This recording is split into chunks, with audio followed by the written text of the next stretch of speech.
በስመ አብ ወወልድ ወመንፈስ ቅዱስ አሐዱ አምላክ አሜን።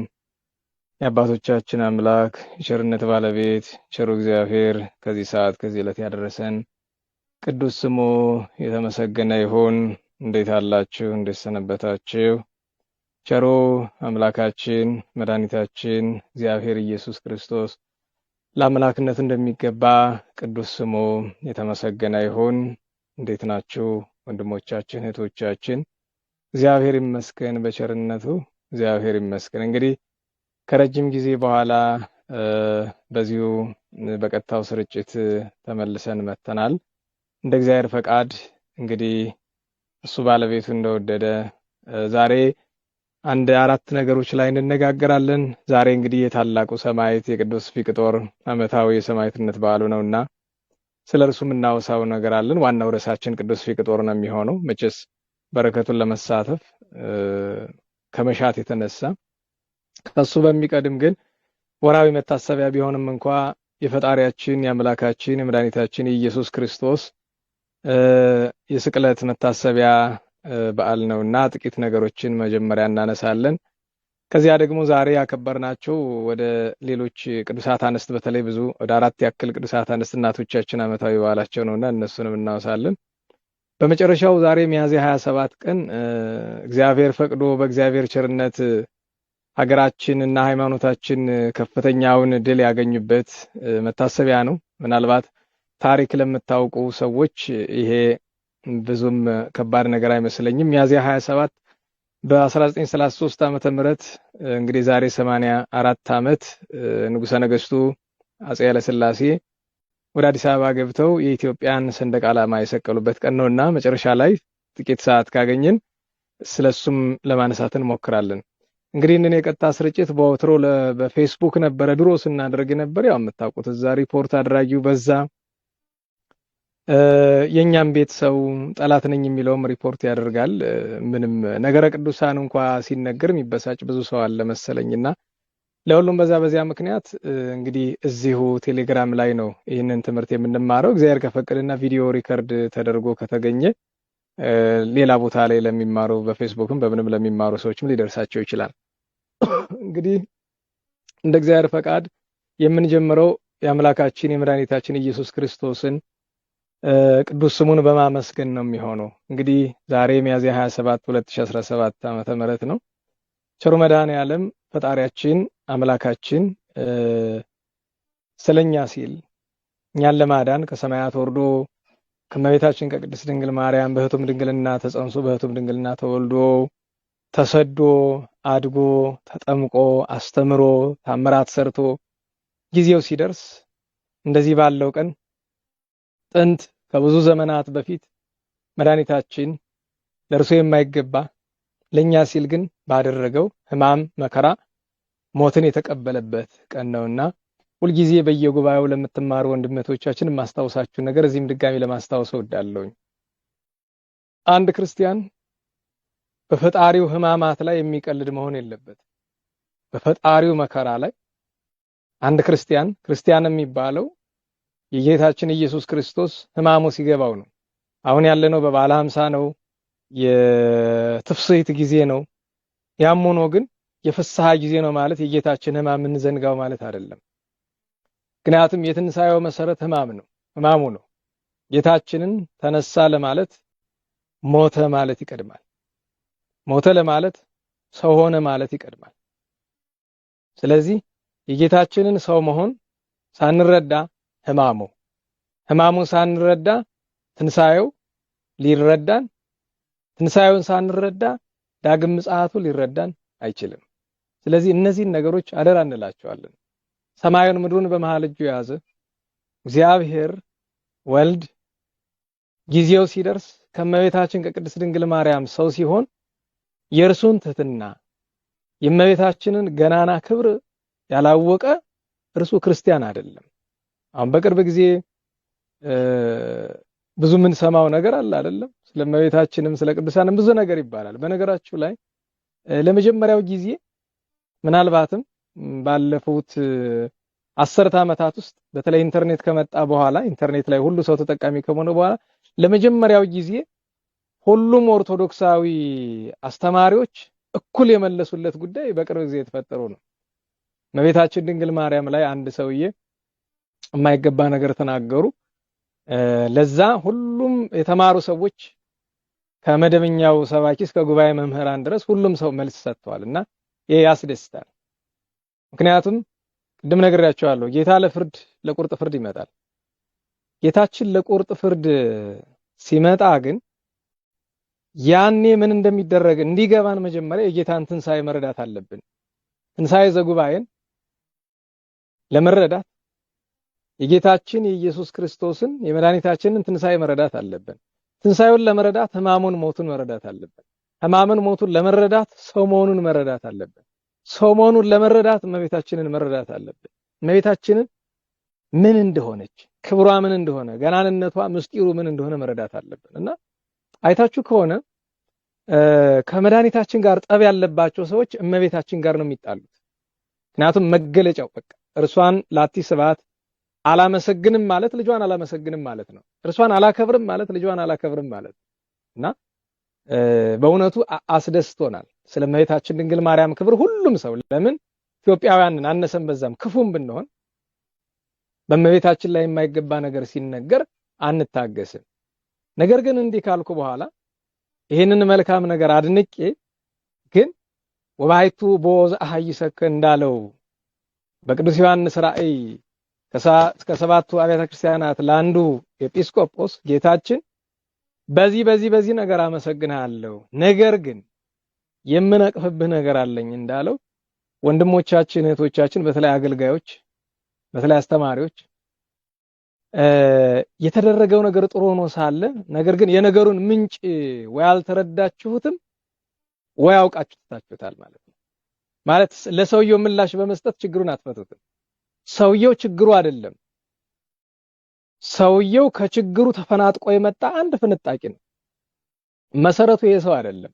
የዚህ ችግር የሱ ንግግር ምክንያቱም ይሄ በነገራችሁ ላይ እንዲህ አይነት ሪአክሽን እንደሚመጣ ጠፍቶት አይደለም ሰውየው የተናገረ። ሆን ብሎ አስቦ ተዘጋጅቶ አቅዶ ነው። እዚህ በፊት ስናገር ብዙ ሰው ይቃወመኛል። ይሄ ነገር የታሰበበት ለብዙ 10 ዓመታት የተሰራበት ነው። ሰርተው የሆነ ደረጃ ላይ መድረሳቸውን ሲገምቱ ያወጡታል አደባባይ። ሲያወጡት ታዲያ በተራ ሰው ይሞክሩታል ብሎ ምእመን በሆነ ሰው ወይ በሰባኪ ወይ ዘማሪ ነኝ በሚል ሰው ይሞክሩታል። ከዛ በጣም ሙቀት ሲሰማቸው ደግሞ በጳጳስ ደረጃ ይሞክሩታል። እና አሁንም እኔ ምንም ነገር ሲሰራ እየታየኝ አይደለም። ለሰውየው ምላሽ የተደከመውን ድካም ስመለከተው ምንም ለውጥ አያመጣም። እመቤታችንን ካንጀቱ የሚወድ ሰው ምንም ቢሉት አይሰማም። መናፍቅ የፈለገውን ቢል ካንጀቱ የሚወዳት ሰው በተለይ እናቶቻችን አባቶቻችን ኢትዮጵያውያን አብዛኛው ምእመን እመቤታችን ማንም ምንም ቢል ጆሮ አይሰማም። ለምን? ይወዳታል። አንቺ የወለደችሽ እናትሽን ሰው የፈለገ ክፉ ቢናገር ትጠያታለሽ? በክፉ አብረሽ ስሟን ታነሻለሽ? አታነሽ። ለምን? እናት ነች። እናትነቷን ካመነ እመቤታችን ድንግል ማርያምን እናትነቷን ያመነ ማንም ምንም ቢል ጆሮ አያዳምጥም፣ ልቡ አይቀበለው። ለክብሯ የሚነገር ነገር ብቻ ነው የሚቀበለው ልቡ። እና እንደኔ ጥሩ ነው እያለ ለውጥ የማያመጣ ድካም ነው እየተደከመ ያለ። አንዱ ሰውዬ ላይ የተደከመውን ድካም ስመለከተው መሰረቱን ካለመረዳት ወይ ሆን ብሎ መሰረቱን ላለመንካት ከማሰብ ይመስላል። ስለዚህ አሁን የሰውየው ላይ የሚወርደውን ነገር አናቁመውና አሁን እንዲያደረገ አሁን ደግሞ ትናንት ነው ዛሬ የሲኖዶስን እንትን ጥሶ ወደ ስንሆነ ስፍራ ይደምና ይውላችሁ። አንድ ክርስቲያን ኢቨንት ላይ የሆነ ጉዳይ ላይ የሚያተኩርበት ጊዜ ሊኖረው ይችላል። ነገር ግን ያ ጉዳይ ድንገተኛ ከሆነ ብቻ ነው ጉዳዩ ላይ ማተኮር ያለበት። ድንገተኛ ከሆነ ነው። ታስቦበት የተሰራ ከሆነ ከመሰረቱ ነው መውረድ ያለበት። እና አሁንም ከዚህ አየር ላይ ኢንተርኔት ላይ ካለው ጉዳይ ይልቅ መሬት ላይ ምን እየተሰራ እንደሆነ ብታውቁ ጥሩ ነው። ገና የከፋው ነገር እየመጣ ነው። በተሐድሶ ጉዳይ እኔ አውቀን ራሳችንን ካላደነቆር ነው በቀር በተሐድሶ ጉዳይ ገና የከፋው ነገር አለ። ገና እንደማይበለችን ቤተክርስቲያን ሊንጥ መሰረቱን በሙሉ ምስርት አድርጎ ይዟል። ከዚህ በላይ አልሄድም። ለምን ቢባል እኛ ቤት ውስጥ ያለው ጥላቻ ዳር ስለሌለው ምንም ሀቅ ብናገር የሚጠላኝ ሰው ቁጥር በጣም ብዙ ስለሆነ መናገሩ ለኔም ለእናንተም አይጠቅምም እንጂ ከዚህ በላይ ዝርዝር ይዤ ልነግራችሁ እችላለሁ። ከላይ እስከታች ያለውን አንድ ባንድ ዝርዝሩ ልነግራችሁ እችላለሁ። በተሐድሶ እንቅስቃሴ ምን እንዳለ እና ካለው አደጋ አንጻር የዚህ ሰውዬ ንግግር በጣም ኢምንት ናት። ምንም ቦታ የሌላት ተራ ነገር ናት እና አደጋውን ወይ አልተረዳንም ወይ ደግሞ መረዳት አልፈለግንም ወይ አውቀን የፈቀደ ይምጣ ብለን ትተነዋል ማለት ነው። ስለዚህ አደራ የምለው ነገር አሁንም በተሐድሶዎች ጉዳይ ላይ እባካችሁ በተለይ እኔ ጥቆማ ስጠን ካላችሁኝ እስኪ ደፍሬ ቀለል ያለውን አንዱን ልስጣችሁ። ከተሐድሶ ተመለስን ያሉ ወንድም እህቶቻችን አሉ። እርግጠኛው ነኝ የምነግራቸው ማውቀውን ስለማቅ ነው። ብዙዎቹ አልተመለሱም። ተመልሰው አይደለም ስራ ይዘው ነው የመጡት። ከዚህ በላይ መሄድ አልችልም። አንድ ፍንጭ ቢያንስ ይሄንን መያዝ ትችላላችሁ። ብዙ ተመለስን ያሉት ተመልሰው አይደለም። ሁሉንም ላይሆን ይችላል። ነገር ግን አንደኛ የተመለሱበት መንገድ ጤነኛ አይደለም። ቤተክርስቲያን እንዲህ ያለ አስተምረው የላትም። አንድ ሰው ከምንፍቅና ሲመለስ እንደዚህ አይደለም። በስርዓቱ የተመለሰ አንድም ሰው አላቅም። ከፕሮቴስታንትም ሆነ ከተሐድሶ እንቅስቃሴ ከዚህ መድረክ ላይ አገልጋይ ኑሮ የወጣ ዘማሪውን ሰባኪውን የወጣ በስርዓቱ ተመልሶ የመጣ አንድ ሰው አላቅም። እንዴት እንደተመለሱ ብዙዎቹን ስለምናቅ ማለት ነው። ስለዚህ አንደኛው ትልቁ ጉዳት እሱ ነው። እነዚህን ወንድሞች እነዚህን እህቶች የመለስንበት መንገድ ነገ እንዴት ዋጋ እንደሚያስከፍለን ታያላችሁ። እችን አንዷን ብቻ ነው የተናገርኩት። ሌላ ከዚህ የከፋም አለ። ስለዚህ አደራ እምላችሁ እኔ አንድ ተራ ሰው ነኝ። ዝም ልበል ብዬ ነበረ። እንደው የሰማዕቱን የቅዱስ ፊቅጦርን ክብር ለመናገር ስመጣ ስለ ፈጣሪው ስለ አምላካችን እንዴት ሳልናገር እቀራለሁ፣ ስለ መድኃኒታችን ስናገር ደግሞ እንዴት ስለመቤታችን ሳልናገር እቀራለሁ በሚል ነው የመጣ እንጂ ይሄን ነገራችሁ ስራዬ ብዬ መጥቼ አይደለም። ስለዚህ አሁንም በተሐድሶ እንቅስቃሴ መስራት ቤተክርስቲያን በመናፍቃን እንዳትወረስ ትፈልጋላችሁ። ከመሰረቱ ሰው አሁን ዝክረ ኒቅያ ተብሎ ስለተካሄደው ጉባኤ ምንም ማለት አልፈልግም፣ ግን ገና ሳይደረግ ምን ሲደረግ እንደነበረ ጉባኤ እየተካሄደ ከጀርባ ምን እንደነበረ ምናምን ብዙ ነገር አለ። ተውት። ዝም ነው የሚሻለኝ። ዝም ልበል እስቲ በዚህ ጉዳይ ላይ ምንም አልበል። ምክንያቱም መጀመሪያ ያለፈው ሳምንት ሳስተምር ጉባኤ ላይ የነበራችሁ ልጆች ሪከርደር አጥፍቼ የተናገርኩት ነገር ያ ነው ከባዱ ነገር። ሪከርድ ያጠፋውበት ምክንያት ምን እንደሆነ ታውቃላችሁ? አንዳንድ ጊዜ መኖርም ያቅታል። ሰው ጥላቻ ከመብዛቱ የተነሳ ከላይ እስከታች ለዛ ነው በቃ ይገባቸዋል ብዬ ለማስባቸው ለጥቂት ሰዎች ሪከርደር አጥፍቼ አላቅም። እኔ አልፎ ካልሆነ እንደዛ አድርጌ እስከመናገር ደርሻለሁ። ቤተክርስቲያን ላይ ያለውን አደጋ ብናገር አብዝቶ የሚጠላኝ አብዝቶ የሚሳደበው ሰው ለቤተክርስቲያን አስባለሁ የሚለው ሰው ባዩ ማለት ነው። ወደ ጉዳያችን እንመለስና የጌታ ዳግም ምጽአት እንዲገባን ትንሳኤው እንዲገባን ሕማሙ ሞቱ እንዲገባን ሰው መሆኑ ሊገባን ይገባል። ሰው መሆኑ እንዲገባን የእግዝእትነ ማርያም ክብር ሊገባን ይገባል ነው።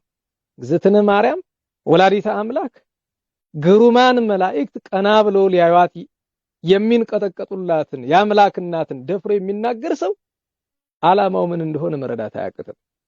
እግዝእትነ ማርያምን ክብሯን እኮ ሱራፌል ኪሩቤል መናገር አይቻላቸውም።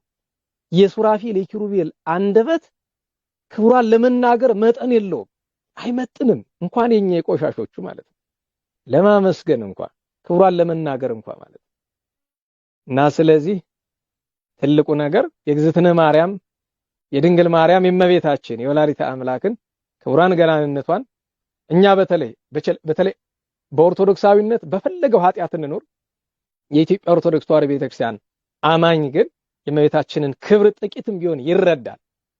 ከማንም ምንም ቅራቅንቦ አይሰማም። ስለ ክብሯ በፍቅር የሚናገሩ የጉባኤ መምህራን መደበኛ ሰባኪዎችም አሉ በፍቅር የሚናገሩ፣ እነሱን ነው ማዳመጥ በቃ እመቤታችን። ሌላው ሲል አልፈህም መሄድ እኮ ነው። እኔ በመጀመሪያ ደረጃ በነገራችሁ ላይ ወንድም እህቶቻችን አስባችሁታል? እንዴ አስተማሪዎች እሺ መልስ ለመስጠት ሙሉን ማዳመጥ ይኖርባቸዋል። እናንተ መደበኛ ኢንተርኔቱን ያጠለቀለቃችሁት እዚህ የሚያኛ ጉባኤ አባላትም የሌሎችን ቦታ እንዴ ቁጭ ብላችሁ እመቤታችን ድንግል ማርያም ለአዲስ አበባ ስትሰደብ ድቅፍፍ ሳይላችሁ ማዳመጡ የጤና ነው? መድኃኒታችን ላይ እመቤታችን ላይ ቅዱሳን ላይ የማይገባ ነገር ሲነገር ዝም ብላችሁ የምታዳምጡት የጤና ነው? እንዴት ሰው ምን ሊያረግላችሁ ነው ተቀምጣችሁ ቅዱሳን ሲሰደቡ የምትሰሙት? ምን ሊያረግላችሁ ነው? ስራዬ ብላችሁ ደግሞ እኮ አንዱን ቪዲዮ 40 ጊዜ የሚያየው አለ። እመቤታችን እንዲህ ትባላለች እንዲህ አትባል ምናምን ያለውን ቪዲዮ እርግጠኛ ነኝ አንድ ጊዜ ብቻ አይደለም 10 20 ጊዜ ያያችሁት የላችሁ? ምን ሊያደርግላችሁ ከፍታችሁ የምታዩት? ይቀፋል እኮ። እንዴት ሰው መጸዳጃ ቤት ውስጥ እግሩን ደጋግሞ ይነክራል? ሳያውቀው አንድ ጊዜ ቆሻሻ ላይ እግርህን ነከርከው፣ እዛ ደጋግመህ እንደገና ትነክረዋለህ። ከዛ ይከፋ እኮ ነው። እና በእውነቱ አይምሯችንን ብናሰራው ጥሩ ነበር። መንፈሳዊ አይምሯችን ቢሰራ ጥሩ ነበር። ለአምላክ እናት ለወላዲተ አምላክ ለድንግል ማርያም ቤዛዊት መባል ብቻ አይደለም፣ ብዙ ነገር ይገባታል። ከፈጣሪነት በቀር እመቤታችን ሁሉም መንፈሳዊ ክብር አላት። ምልዕተ ጸጋ የሚለው ቃል እኮ ይበቃል። በቃ እመቤታችን መድኃኒት ናት፣ ቤዛ ናት፣ ረድኤት ናት፣ ፍቅር ናት፣ አምባ ናት፣ መጸጊያ ናት። እግዚአብሔር በባህሪው ገንዘብ ካደረገው ነገር በጸጋ ያልሰጣት ፈጣሪነትን ብቻ ነው። ፈጣሪነት እግዚአብሔር ለማን እንጂ አምላክነትን እንኳን በጸጋ እኮ እንኳን ለአምላክናት ለእመቤታችን ለቅዱሳን ሰጥቷቸዋል እኮ። እና ክብር ምስጋና ለሷ ይሁን። ፍቅሯ በረከቷ ረድኤቷ ይደርብን። የመድኃኒታችንን ነገር ደግሞ ጥቂት እንበል። መድኃኒታችን ክርስቶስ አጸደ ግፍን ሲያልፍ ከእናቱ ከድንግል ማርያም ማህፀን ሰው ከሆነባት ሰዓት ጀምሮ ሞትን ድል አድርጎ እስከተነሳባት ድረስ አባቶቻችን ሲያስተምሩ 33 ዓመት ከ3 ወር በአጠቃላይ የጌታ የሕማማት ጊዜ ነው የሚባሉ። ጌታ ከጽንሰቱ እስከ ትንሣኤው ድረስ ያለው ጊዜ በሙሉ ጊዜ ሕማማት ተብሎ እንደሚጠቀስ ታውቃላችሁ። በአይሁድ ከተያዘበት ጊዜ ብቻ አይደለም። ጌታችን ሕማማቱ ሰው መሆኑ ጭምር ነው።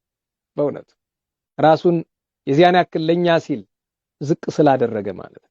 እግዚአብሔር ሲሆን እሱ ሰማይ ምድሩን በመሃል እጅ የያዘ ሲሆን ከሱ በላይ ማንም የሌለ ከአብ ከመንፈስ ቅዱስ ጋር በአንድነት በሶስትነት የሚሰለስ የሚቀደስ ዓለምን ፈጥሮ የሚገዛ የምህረትም የፍርድም ጌታ የእርሱን ሕማማት ለመረዳት እግዚአብሔር እንለምነው። ጌታ ሆይ ፍቅርህን አስረዳኝ። ጌታዬ ሆይ ፈጣሪ ሕማማትህን አስረዳኝ።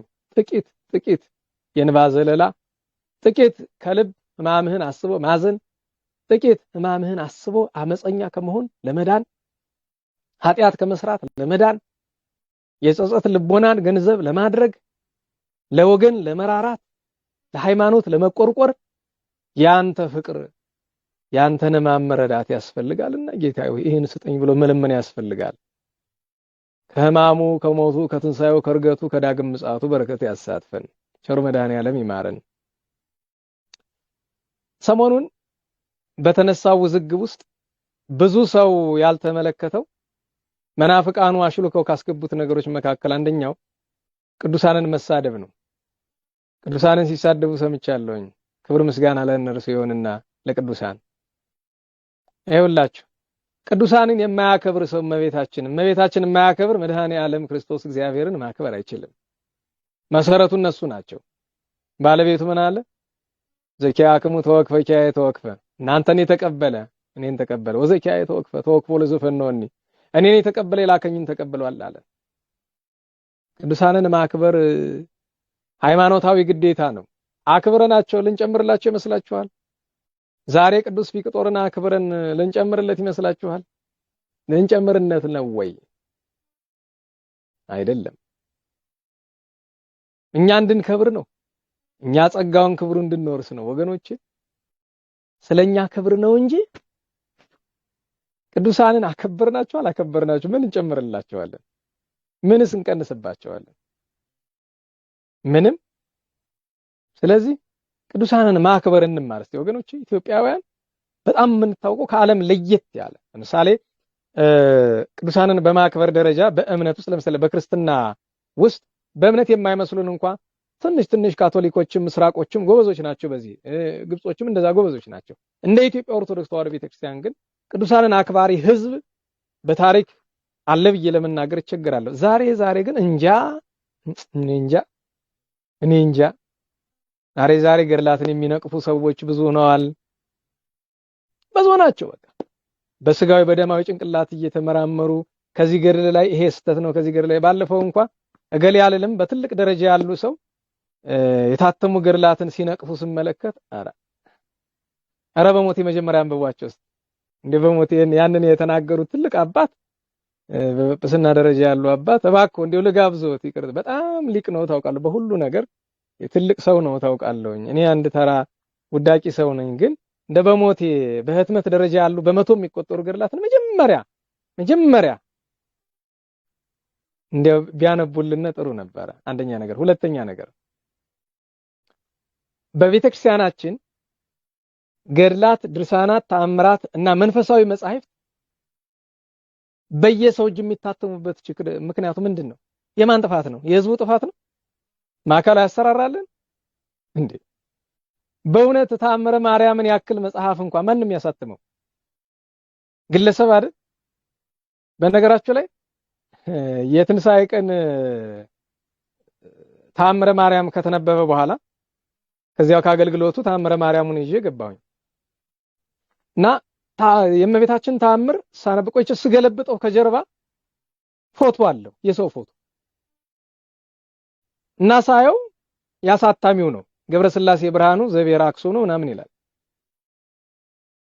የሚገርማችሁ የሱ ፎቶ የሚገርመው ነገር ከጫፍ ከጫፍ የሚገርመው ነገር ያውም ከተአምሩ ጀርባ ቀደን እንኳን እንዳንጥለው ከተአምሩ ጀርባ ከማውጫው ላይ ተለጥፎ ግጥግጥ ብሎ እንደ የእመቤታችን ስዕል በትንሹ ነው ያለች የሰውየው ስዕል ግን በትልቁ ከጠርዝ ሞልቷል በሱ ስገረም ቀጥሎ ምን እንዳለ ታውቃላችሁ የሙሉ ቤተሰቡ ፎቶ የሴት ልጆቹ ፎቶ ታምረ ማርያም ላይ ሴት ልጆቹ ሱሪ ለብሰው አስቡት ሴት ልጆቹን ሱሪ ያለብሶ ፎቶ አንስቶ ታምረ ማርያም ላይ አትሞታል የዚህ ጥፋት የማን ነው እኔ በሰውየው አልፈርድም ነጋዴ ነው ሸቃጭ ነው ገንዘብ እስካገኘለትና ዝና እስካገኘለት ድረስ ምን ጨነቀው እሱ የሚፈልገው ገንዘብ ነው አይደል አግኝቶበታል እሱ ብቻ አይደለም ሌሎች መጻሕፍትም አሉ መጽሐፈ ቅዳሴ ራሱ አለው የሚገርማችሁ ነገር የቅዳሴ መጽሐፍ ታቦት ላይ አስቀምጠን የምንቀድስበት ቅዳሴ ከጀርባው ሱሪ የለበሰ ሴት ፎቶ አለ ታምረ ማርያም ከጀርባው ሱሪ የለበሰ ሴት ፎቶ አለው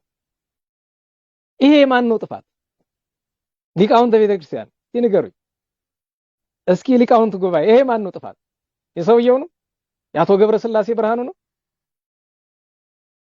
የኔ ነው የማን ነው ጥፋት ቤተክርስቲያን ቢያንስ እንኳን እንዲው ሌላው በራሪ መጽሐፍት እሺ ይሁን ቢያንስ የቤተክርስቲያን ንብረት የሆኑ ተአምር ይሄ ሁሉ ጠላት የሚዘምትበት የእመቤታችን ተአምረ ማርያም እጅግ የተወደደ መጽሐፍ ሕይወት መድኃኒት በረከት የሆነ መጽሐፍ ቢያንስ ይሄንን እንኳን በማዕከላዊነት ደረጃ ምን አለ ጠቅላይ ቤተ ክህነትና ትንሳኤ ማሳተሚያ አሳትሙ ለቤተክርስቲያኖች ቢሰጥ በነገራችሁ ላይ ብታሳትሙት ለማግኘት ችግር ነው እኮ መጽሐፍ ቅዱስ የግዕዝ አሳተማችሁ አይደል እስኪ የግዕዝ መጽሐፍ ቅዱስ ከስንት ሊቃውንት ቤት ገብቷል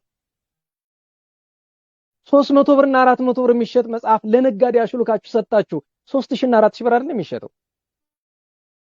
አሁን ዛሬ መጥቶና አንድ የጉባኤ መምህር እባክህ የግዕዝ መጽሐፍ ቅዱስ ግዛልኝ አሉኝ ስንት ቁጥር ነው የሚፈልጉ ብዬስላችሁ አይ ብዙ ነው ብዙ ተማሪ ስለሚፈልገው አንድ 30 ባገኝ ብለው አሉኝ አባታችን አላገኝም 30 ያንን ለመግዛት 90,000 ብር ያስፈልገናል 30 መጽሐፍ ለመግዛት 90,000 ብር እንደውነቱ ግን እኮ 30 ለመግዛት 9,000 ብር ነበር የሚያስፈልገን እንደ ገበያ ዋጋ ቢሆን እና መጽሐፍ ቅዱስ ማህበር እንኳን ስፖንሰር አድርጎ ላሳተመው የግዕዝ መጽሐፍ ቅዱስ ለነጋዴ ሰጣችሁት ይሄ ነጋዴ መጫወቻው ነው 3,000 ብር 4,000 ብር 5,000 ብር እስከ 6,000 ብር እኮ ይሉናል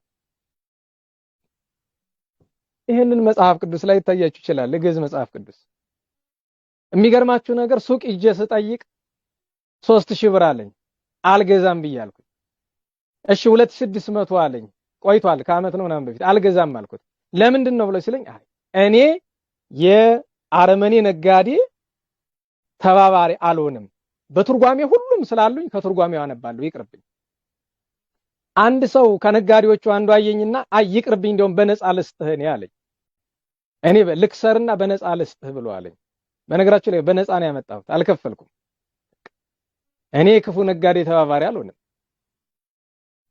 ምን ለማለት ነው በቅዱሳት መጻሕፍት ጉዳይ ላይ በዚህ መጻሕፍቱ ይታረሙ የሚል አስተያየት ይመጣል ምኑ ነው የሚታረም በመጀመሪያ ደረጃ እኮ ይታረሙ ለማለት ሁሉን መርምሮ አይቶ ያውም በጾም በጸሎት ቅዱሳት መጻሕፍት የሚመረመሩ በጾም በጸሎት ነው በጾም በጸሎቱ ነው አይቶ ምንም የሚታረም ነገር እንኳን ቢገኝ እግዚአብሔር ተጠይቆ ጌታ ሆይ እንዴት እናድርግ ተብሎ በፍርሃተ እግዚአብሔር ነው። እዚህ ገድል ላይ እንደዚህ የሚላለ እዚህ እንደዛ የሚባል ነገር የለም። እና በሞቴ ችግሩን የፈጠርነው እኛ ሆነን ሳለን ከተአምረ ማርያምና ከቅዳሴ በላይ ዕለት ዕለት አገልግሎት የምንጠቀምበት መስጠት ይህንን እንኳን ግለሰብ እንዲጫወትበት ፈቅደን ከዛ በላይ ሆነን ደግሞ እንዲሆነ ለማን ነው ስሞታ የምናቀርበው? ለማን እንደው በሞቴ ነገሩኝ ሲል ለማን ነው ስሞታ የምናቀርበው? እኮ ግራ ነው የሚገባኝ። አንተው ላጠፋው ነገር ለማን ነው ስሞታ የምታቀርበው? እና አሁንም ቢሆን እባካችሁ የቅዱሳን ገድላትን እባካችሁ በደማዊ ጭንቅላት አንመርምራቸው፣ በመንፈሳዊ አይምሮ እንመልከታቸው። ታምረ ማርያምን በመንፈሳዊ አይምሮ እንመልከተው። ምንም የሚታረም ነገር የለም። ምናልባት የምትሉት አንዳንድ በስርዓት የገቡ ነገሮች እንዴት ይውጡ? እሱ ችግር የለውም። ማን እንዳስገባቸው እናውቃቸዋለን እኮ። እንዴት እንደሚወጡ እንኳን ሊቃውንትኛ ተራዎቹ እናውቃቸዋለን እኮ። ችግር የለውም። ያ ግን ታምረ ማርያምን ችግር አለበት ተብሎ ግን ሊያስነቅፈው የሚችል ነገር አይደለም። ልክ አንድ ሰው ከልብሱ ላይ ከላይ የተቀመጠች የሆነች ቅጠል ወይም ራፊ ቁራጭ ጨርቅ ነገር ትኖር ያችን እንደማንሳት ነው። በዚያ ምክንያት እኔ ሙሉ አካሌ ይነቀፋል እንዴ? የለበስኩት ልብስ ሁሉ ይነቀፋል እንዴ? አይነቀፍም። ታምረ ማርያም ችግር አለበት ይባላል? የለበትም ምንም ችግር። እነዚያ ነገሮች የገቡትም የገቡ ለምንድን ነው ቢባል ባለቤት አልባ ስላደረግነው መጽሐፉን የሚመለከተው አካል ስላለያዘው ነው። እና አሁንም አደራ የምለው ለወደፊቱ ገድላት፣ ድርሳናት፣ ተአምራት በሊቃውንት ጉባኤ የሚለፉ ሲባል አደራ የምላችሁ ነገር አንደኛ የሚያዩት ሰዎች ሃይማኖታቸው የቀና መሆን አለባቸው። ለምን የትም ስፍራ ታድሶ መናፍቃን የሌሉበት ስፍራ እኔ በዚህ ዘመን አላውቅም። ከላይ እስከታች በየትኛውም ስፍራ አሉ። ከማስረጃ ጋር እነግራቸዋለሁ። የትም ስፍራ ስላሉ እኔ ሊቃውንት ጉባኤ መርምሮ አወጣው ስለተባለ ብቻ ለመቀበል እንቸገራለን። እነማን ናቸው ያዩት ማለት ሚለውንም መተማመን ቸግሮናል። ከውስጣችን ከማንም ሰው ውስጥ ምን እንዳለ እናውቃለን ብዬ ነው። አንዳንድ ሰዎች ሲኖዶስ እንዲህ ስላለ ተቀበል፣ ሊቃውንት ጉባኤ እንዲህ ስላለ ነው። እነማን ናቸው ነው? ለምን ጳጳስሙ ነው መናፍቅ አለ አይደለም? የትኛው መናፍቁ ነው ወይስ ንጹህ ጳጳስ ነው የተናገረው? አስረዱን መጀመሪያ። ከሊቃውንት ጉባኤ ውስጥም ቢሆን ማን ምንድነው የምታውቁት አውቃላችሁ። ሁሉ ነው ባልልም እንኳን ብዙ ስጋት አለብን። አደባባዩ ተነጋገረው ከተባለ ምን እንነጋገረው ብዙ ነገር አለ። ስለዚህ ቅዱሳት መጻሕፍት በማዕከላዊነት ይውጡ ትልቅ ነገር ነው፣ የተገባ ነገር ነው። ግን እዛ ውስጥ ማዕከላዊነቱ ግን የሚሰሩት ሃይማኖታቸው የቀና በጉባኤ ቤት የዋሉ ንጽህና ያላቸው፣ ንጽህና ሲባል ድንግልና ብቻ አይደለም፣ በጋብቻም ሆኖ ንጽህና ያላቸው፣ ከሙሰኝነት ከዘረኝነት የጸዱ ሊቅነት የተሰጣቸው መሆን አለባቸው እንጂ አላፊ አግዳሚ መሆን የለበትም፣ ማንም መሆን የለበትም። እና በቅዱሳን ገድላት ላይም ይህንን ለማለት ያክል ነው። ወደ ማጠቃለያችን እንምጣ። እሱም ስለ ቅዱስ ፊቅጦር መነጋገር ነው። የቅዱስ ፊቅጦርን ገድል ሁለት ገድል አለው ቅዱስ ፊቅጦር፣ አጭሩና ረጅሙ። አጭሩ በመጠን የተዘጋጀች ብራና አለች፣ ከሷ ተቀድቶ የታተመ አለ። ረጅሙ አለ፣ ከሱ ተቀድቶ የታተመ እንደዚሁ ከብራና ተቀድቶ የታተመ ሁለት ገድል ነው ገበያ ላይ የሚገኝ። በብራናም ያለ እኔም ማውቀው ሁለት አይነት ገድል ነው። ሁለት አይነት ማለት ግን አጭርና ረጅም ነው እንጂ ልዩነት ያለው ማለት አይደለም። አጭሩና ረጅሙ ገድል ይባላል። አጭሩ በአጭር የተጻፈ ነው። እንግዲህ በጣም አጭር የሚባለው ስንክሳር ላይ ያለው ሐሳብ ነው እና ገድለ ሰማዕታት ላይ ያለው እሱ አጭር ነው። ቀጥሎ ያለው አጭሩ ገድል ነው። በሶስተኛ ደግሞ ረጅሙ ገድል አለ፣ የተሟላ ነገር የያዘው ማለት። የቅዱስ ፊቅጦርን በገድሉ የተጻፈውን ገድል በሙሉ እዚህ ለመተረክ ሰዓትና ጊዜ አይበቃንም። ስለዚህ የሚሻለን ነገር ምንድነው? ከቅዱስ ፊቅጦሩ ሕይወት ውስጥ ምን እንማር? ከኛ ዘመን አንጻር ይሄ ታላቅ ቅዱስ ከሰማዕታት መካከል ገናና የሚባሉ እግዚአብሔር የመረጣቸው አንድ 7 ያክላሉ የተለዩም ያሉ የሚባሉ ከቅዱስ ጊዮርጊስ ጀምሮ ለአለቅነት እግዚአብሔር የመረጣቸው ከፍተኛ ክብር እግዚአብሔር የሰጣቸው እነሱም ከፍተኛውን ገድል የተጋደሉ እግዚአብሔርም ከፍተኛውን ክብር የሰጣቸው ሰማዕታት አሉ። ከነሱ አንዱ ቅዱስ ፊቅጦር ነው። የዚህን ቅዱስ ታሪክ ለመተረክ ጊዜ አይበቃንም። ግን ከዚህ ቅዱስ ሰማዕት ከፊቅጦር ሕይወት ውስጥ ምን እንማር፣ ከሱ ገድል ውስጥ ምን እንማር የሚለውን 1 2 3 4 ብዬ ከፋፍዬ ባጭር እንመልከት። የመጀመሪያ የሚጀምረው ነገር ቅዱስ ፊቅጦር የተወለደ ከአረመኔ አባትና ከክርስቲያን እናት ነው። አባቱ አረመኔ ነው፣ እናቱ ክርስቲያን ናት። አባቱ ርማኖስ እናቱ ማረታ ይባላሉ። ሀገሩ አንጾኪያ ነው፣ ሶሪያ። አሁን እንኳን አንጾኪያ ቱርክ ውስጥ ነው ያለችው። እዚህ ላይ እንድናየው ያስፈልገኝ ነገር እናቱ ቅድስት ማረታ 30 ዓመት ሙሉ ልጅ አልነበራት። ድፍን 30 ዓመት ልጅ አልነበራት። ልክ እንደ ገብረ መንፈስ ቅዱስ አባታችን ወላጆች ማለት ነው። ታዝን ትጸልይ ነበር።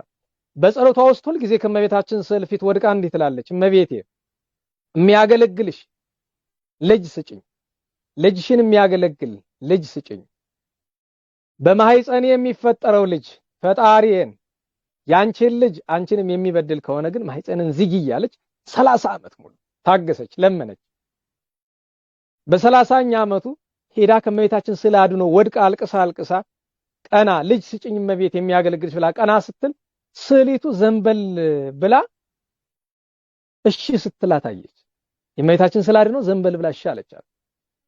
ይህንን አይታ ደንግጣ ስትንቀጠቀጥ ድምፅ አሰማቻት እመቤታችን ከስዕሏ፣ አይዞሽ የለመንሽኝን ሰምቻለሁ፣ ልጄን ለምኜልሻለሁ፣ መድኃኔዓለም ልጄን ለምኜልሻለሁ፣ የሚሰጥሽን ልጅ ስሙን እንዳትቀይረው ፊቅጦር በይው አለች።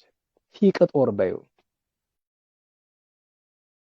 ትርጉሙ ምንድነው ካሉሽ፣ እግዚአብሔር ሐዘኔን አራቀልኝ፣ አሰሰለ እግዚአብሔር ሐዘኔ ብለሽ ተርጉሚላቸው። ፊቅጦር ማለት እግዚአብሔር ሐዘኔን አራቀልኝ፣ አንድም የተወደደ ያማረ ማለት ነው። ትሄድና ቅድስት ማረታ የእመቤታችን ስዕል አድኖ ታስላለች። ግን ስዕል አድኖ ብዙ ንግግር አስነሳ በአካባቢው። ለምን ቢባል እመቤታችን ያሳለችበት ነገር ያልተለመደ ነው። ያውም አንገቷ እሺ ልትላት ዘንበል እንዳለች አድርጋ ነው የሳለቻት። እንደዛ ሆነ። እመቤታችን የምትሳለበት መደበኛ አሳሳል አለ። ነገር ግን አንዳንድ ቦታ ላይ ያንን ለማመልከት ሲባል እንደዚህ ያለ ነገር ይሳላል። እና የመጀመሪያው ትልቁ ትምህርት ቅድስት ማረታ አረመኔ ባልኖሯት፣ እዚህ ላይ እንድትወስዱት የሚያስፈልገው ነገር አረመኔ የማያምን ሰው ማግባት ስተት ነው። ያን ጊዜ ግን የዘመን አጸባ ነው። በነገራችሁ ላይ ባሏ ስታገባው ማያምን አልነበረም፣ ክርስቲያን የነበረው። ባሏ ህርማኖስ አረመኔ የሆነው ከዲዮቅልጥያኖስ ጋር ጓደኛ ሆኖ ነው። ዘመኑ 3ኛው መቶ ክፍለ ዘመን ሁለተኛው አጋማሽ ላይ ስለሆነ ማለት ነው። እና ባሏ ከካደ በኋላ ክርስቶስን ከካደ በኋላ የኖሮችውን ልጅ አሳድጎ ልጅን ሰርቶ ቀጥቶ አሳድጎ እንዲህ ያለ የተቀደሰ ልጅ ለማፍራት መጀመሪያ የተቀደሰ ሕይወት ያስፈልጋል። ዛሬ ነፍሱን ይማርና ወደ ስተት የገባው ያ ብዙ መጻሕፍት የጻፈው ወንድማችን በቤተ መንግስቱ አካባቢ ያለው ወንድማችን አንድ ጥሩ ንግግር ነበረችው። አሁን ያለውን አስቸጋሪ ትውልድ የፈጠርነው እኛውንን ከሰማይ አልዘነበም ከምድር አልፈለቀም ሲል ሰምቼዋለሁ ድሮ አንድ ቀን። እውነቱን ነው፣ ይሄ እውነቱን ነው። እና ወገኖቼ የተቀደሰ ልጆች እንዲኖራችሁ ትፈልጋላችሁ? እናንተ የተቀደሳችሁን መጀመሪያ በመንፈስ ቅዱስ ሐሳብ የማይኖር ቤተሰብ መቼም የተባረከ ልጅ ሊወልድ አይችልም። ጌታ አስተናግሮ የለም መልካም ፍሬ ከመልካም ዛፍ ስለሆነ። ይህች ቅድስት እናት ከወለደችው በኋላ 40 ቀን እስከሚሞላው እግዚአብሔርን ስታመሰግን ቆየችና በ40ኛው ቀን ክርስትና ልታስነሳው ሄደች። ያን ጊዜ ክርስትና እንዲያነሳው የተላከለት መልአኩ ቅዱስ ሩፋኤል ነበር። እዚህ ላይ አንድ ነገር ላንሳላችሁ። ክርስትና ማንሳት አንዳንድ ሰዎች ለታቦት ይሰጣሉ፣ አንዳንድ ሰዎች ደግሞ ለሰው ይሰጣሉ። ህጉ ስርዓቱ ምንድነው ብሎ የሚጠይቀኝ ሰው ካለ ክርስትና ማንሳት የተፈለገ የክርስትና አባቱ ዋስ ሆኖ ጸሎተ ሃይማኖት ደግሞ ህጉን፣ ሃይማኖቱን፣ ስርዓቱን አስተምሮ ለማሳደግ ነው። ዓላማው ይሄ ነው።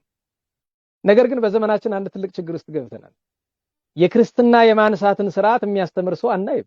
በሞቴ እንደው አስተማሪዎች ይሄንን አስተምሩበት። አንዲት ሴት ክርስትና እናት ለመሆን መጀመሪያ እኮ ራሷ ክርስቲያን መሆን አለባት። ክርስቲያን መሆን ማለት እኮ በ40-80 መጠመቅ ብቻውን ክርስቲያን አያደርግም። እሱ መነሻው ነው። ክርስትና ዛሬ ለክርስትና እኔ ቤተክርስቲያን ውስጥ ስለምኖር ክርስትና ለማንሳት ከሚመጡ 100 ሰዎች 99ኙ ስለ ሃይማኖታቸው ምንም የሚያውቁት ነገር የላቸውም። እነሱ ምንም የማያውቁትን ታዲያ እንዴት ነው የሚያስተምሩት የህፃኑን? እነሱ በተሳሳተ መንገድ የሚኖሩ እንዴት ነው የህፃን ልጅ በተቀደሰ መንገድ ሊያሳድጉት የሚችሉ? ቤተክርስቲያናችን ውስጥ ትልቁ በሽታ ይሄ እንደሆነ አንዱ እንድታውቁት ብዬ ነው። ትልቁ የተቸገርነው በዚህ ነው። ሃይማኖታቸውን ማስተማር ያስፈልጋል። ክርስትና ሊያነሱ የሚመጡ ወንድም እህቶቻችን እናት አባቶቻችን በእነሱ አልፈርድም። መቼ አስተምረናቸው? የሚገርማቸው አንድ ቀን ክርስትና ልናነሳ ካህናት አገልጋዮች ቤተክርስቲያን ገብተን ክርስትና የምናነሳው ወንድ ነው። ሴቲቱ ልታነሳ ነው የመጣችው። እንዴት ብለን እንፈርዳለን? ማን አስተምሯት? ማን አስተምሯት? እና አንዳንድ ወንድሞች ምን ማድረግ ጀምሮ በዘመን እንግዲህ ለማያስተምረው ሰው ከምሰጠው ለምን ለታቦት አልሰጠውም ብለው ለታቦት ይሰጣሉ። ለታቦት መስጠት ያለ ነው። እንደ ሕጉ እንደ ስርዓቱ ግን ለሰው ነው መሰጠት ያለበት። መጀመሪያ አማራጭ ሲያጣ ሰው ግን ለታቦት ይሰጣል። አማራጭ የማጣት ነው። ይቺ ቅድስት እናት ግን ቅዱስ ሩፋኤል እኔ ነኝ ማነሳው ብሎ ራሱ ወረደ። ክርስትና ሲነሳ ልብስ ማቀፊያ ነጭ ልብስ ይያዝል ከሰማይ በወርቅ የተለበጠ በሰማያዊ ወርቅ የተለበጠ ብርሃናዊ ልብስ ይዞ ነው ቅዱስ ሩፋኤል የታቀፈው። ያቺ ወርቅ ልብስ ታሪክ አላት። በነገራችሁ ላይ ይቺ ወርቅ ልብስ ሰፊ ነው ታሪኳ። አንዲቷን ብቻ ልንገራችሁ። የቅዱስ ፊቅጦር በ40 ቀኑ ቅዱስ ሩፋኤል ያለበሰው ያቺ ልብስ በዘመኑ ሁሉ አብራው እያደገች አብራው የኖረች ናት። የሚገርማችሁ ነገር ዲዮቅልጥያኖስ ለጣዖት ልብስ ሊያደርጋት ብሎ ወስዶ ቢሞክር መልአኩ ቅዱስ ሩፋኤል ወርዶ ነጥቆ ወደ ሰማይ ወስዷታል። አርጋለች ወደ ሰማይ። እንዲህ ያለ ክብር ገና ከሕፃንነቱ ጀምሮ በእናቱ እምነት በእናቱ ቅድስና ምክንያት ያገኘ ነው። ስለዚህ አንዱ ትምህርት ትልቁ ነገር በቅዱስ ፊቅጦር እናት ውስጥ ያለው ነገር ነው። እናቱ ቅዱስ ፊቅጦር ያደረገችው በእግዚአብሔር አጋዥነት በእመቤታችን አማላጅነት እናቱ ናት። ስለዚህ ወላጁንን የወላጅነት ኃላፊነት በዚህ ዘመን ማለት ዘመናዊ ትምህርት ቤት ማስተማር የሚመስለው ብዙ ሰው አለ። 15000 ብር ለወር ነው ምናምን የሚከፈልበት ትምህርት ቤት ልጆቻችሁ የምታስተምሩ ሀብታሞች አላችሁ። እዛ ስላስተማራችኋቸው ሰው አይሆኑ። እዛ ስላስተማራችኋቸው ሰው አይሆኑ።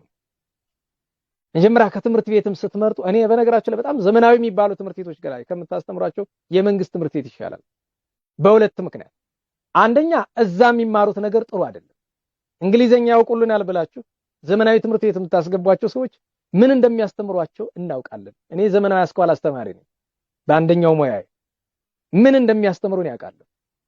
ልጆቻችሁን ቅንጣት ታክል ስነ ምግባር የሌላቸው አድርገው ነው የሚያሳድጉላችሁ። ሁለተኛው ጉዳት እናንተ ለልጆቻችሁ ትምህርት 10-15 ሺህ ብር ስትከፍሉ የሚበላው አጥቶ በየጎዳና የወደቁት ህፃናት አምላክ እናንተ ላይ እኛ ላይ ይፈርዳል። አዎ የሀብታም መጠቀሚያ ያድርገናል።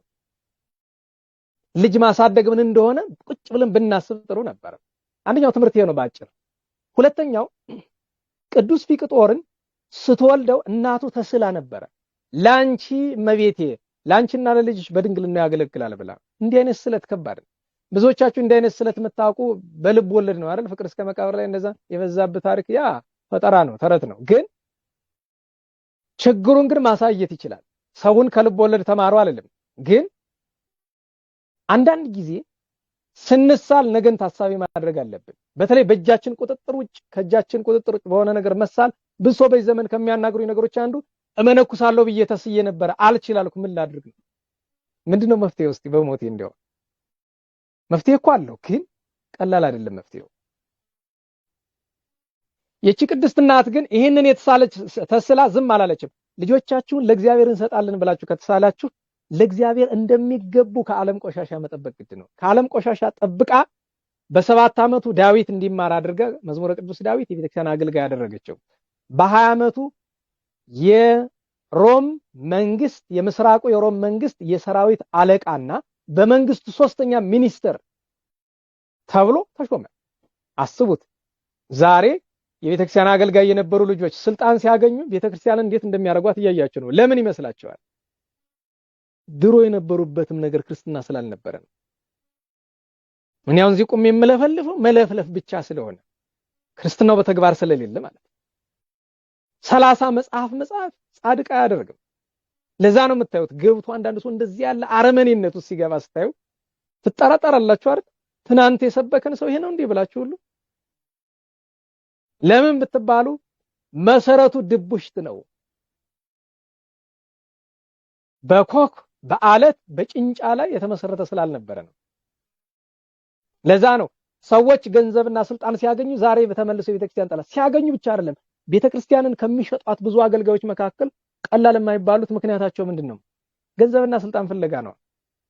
ጠላት ደግሞ ይሄንን ስለሚያውቅ ስልጣን ወይ ገንዘብ ባፍ ያጎርስና ያዘጋል አፍህን። ቅዱስ ፊቅጦር አድጎ የሰራዊት አለቃ ሲሆን አብሮ ምን ጀመረ? ለየት ያለ ገድል ጀመረ። ስልጣን፣ ገንዘብ፣ ዝና የመሳሰለው ነገር ሲመጣ አብሮ የጀመረው ነገር ምንድነው? መንፈሳዊ ገድል። ራሱን ከስጋ ከለከለ። ስጋ አይበላም፣ ወይን ጠጅ አይጠጣም፣ የሚያሰክር ነገር አይቀምስም። ውሎ አንድ ማዕድ ብቻ ነው የሚቀምስ። አንደኛው ይሄ ነው። ይሄ የግሉ የራሱ ክርስትና ነው። ቀጥሎ ምን ያደርጋል? ሁልጊዜም ከስራ ከዚህ ከመደበኛ ከመንግስታዊ ስራው እንደወጣ ነዳያንን ይመግባል። የታሰሩ ሰዎችን ሄዶ እግራቸውን ያጥባል። እንግዲህ አስበው፣ ቅዱስ ፊቅጦርን ለየት የሚያደርገው ነገር ምን እንደሆነ እንድናቅ ትምህርትም እንዲሆነን ነው። አስባችሁታል? በሮም መንግስት ማለትም የዓለምን ግማሽ በምትገዛው በዛ ዘመን በነበረችው የሮም መንግስት ውስጥ የሰራዊት አለቃ፣ የመንግስቱ ሶስተኛው ባለስልጣን ከዲዮቅልጥያኖስ ምስራቁን ሮም ከሚገዛው ከዲዮቅልጥያኖስ በስልጣን ሶስተኛ ደረጃ ላይ ተቀመጠ። ሶስተኛው ሚኒስተር ሆነ። የፈለገውን ማዘዝ የሚችል ሰው፣ በየመንገዱ የሚሰገድለት ሰው ነው። ነገር ግን ወይን አይጠጣም፣ ስጋም አይበላም፣ ውሎ አድማ አንድ ማዕድ ብቻ ነው የሚቀምሰው። ጸሎት ተግቶ ነው የሚያድር። ነዳያንን ይመግባል። እስረኞችን እየሄደ እግራቸውን ያጥባል፣ አካላቸውን ይንከባከባል። ልክ ዛሬ ወንድማችን ብንያም እንደሚያደርገው አይነት ደግነት ማለት ነው። እንደዚህ ያደርግ ነበር። እንዲህ ያደረገ አመታት አለፉ። ዲዮቅልጥያኖስ ካደ። ብዙ ችግር ተፈጠረ። አመጽ መጣ። በዚህ ጊዜ ቅዱስ ፊቅጦር የመጀመሪያ ጠቡ የነበረ ለጣዖት መስገድ ሲጀምር መጀመሪያ የተጣላ ከገዛ አባቱ ጋር ነው። ለምን? አባቱ ጣዖት አምላኪ ነው። ጌታችን ከኔ ይልቅ አባቱን እናቱን የሚወድ ለኔ አይገባውም ያለውን ቃል አስታውሶ አባቱን ገሰጸው፣ መከረው። አልሰማው አለ። ተጣሉ። የጣዖት ደብዳቤ መጥቶ ለጣዖት ስገዱ የሚለው ደብዳቤ ሲነበብ ተበሳጭቶ ቆሻሻ፣ ይሄ ያላለ ሰዎች የተጸዳዱበትን ቆሻሻ ሰብስቦ ወስዶ አጵሎን ከሚባለው ጣዖት ከላይ በመሰላል ወጥቶ ካናቱ ላይ ነው የደፋበት። ለምን ይመስልሃል? ወንድ እናቱ የወለደችው ነው። ክርስቲያን ይላል። ይሄ ነው። ስለ ክርስቶስ ፍቅር ቀናኢ ነበር። እንዲህ ያደረገ ተገዳደረው። ኋላ ታሪኩ ብዙ ነው። ዲዮቅልጥያኖስ አስቀርበው። ዲዮቅልጥያኖስ አስቀርቦ ይኸውልህ እኔ እወድሃለሁ፣ ስልጣንም እጨምርልሃለሁ፣ በመንግስት የሶስተኛውን ከሆነ ሁለተኛ አደርግሃለሁ፣ አትቸገር፣ ግን አለ ለጣዖት ስገድ፣ የፈለግከውን ልስጥህ ብለዋለሁ። ያንተ ስልጣን ያንተ ገንዘብ ካንተና ከአባትህ ከዲያብሎስ ጋር ገደል ይግባ ብሎ የነበረውን ነገር በሙሉ ይሄ መታጠቂያው ምኑን አውልቆ ወረወረለት። አባቱ ተበሳጭቶ ከነህይወቱ ጉድጓድ ውስጥ ቀበረው። የገዛ አባቱ እንደገና ከዚያ አወጡት።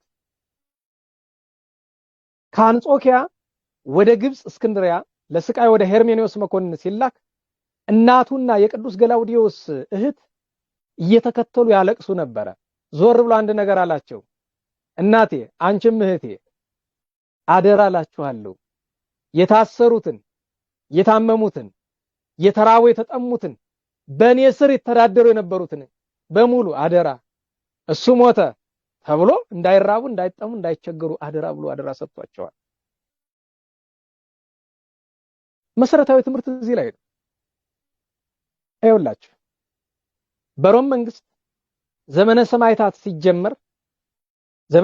ሲጀመር በጣም አቅም ያላቸው ጉልበት የነበራቸው ሰዎች ነበሩ። ያን መከራ ማስቆም የሚችሉ በስጋዊ አይን ብናየው ዲዮቅልጥያኖስን መክስሚያኖስን መግደል የሚችሉ ስልጣኑን ገንዘብ ማድረግ የሚችሉ አቅም ያላቸው ክርስቲያኖች ነበሩ።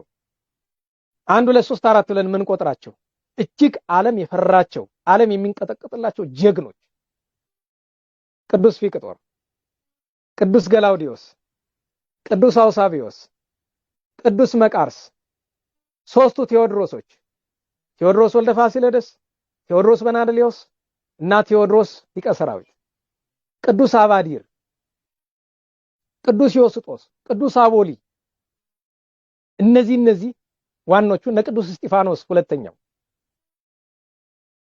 ነገር ግን መከራው ሲመጣ ቅዱስ ፋሲለደስ ሁሉን ሰበሰባቸውና እግዚአብሔርን እንጠይቃለን። ጌታ ሆይ ፈቃድህ ምንድነው?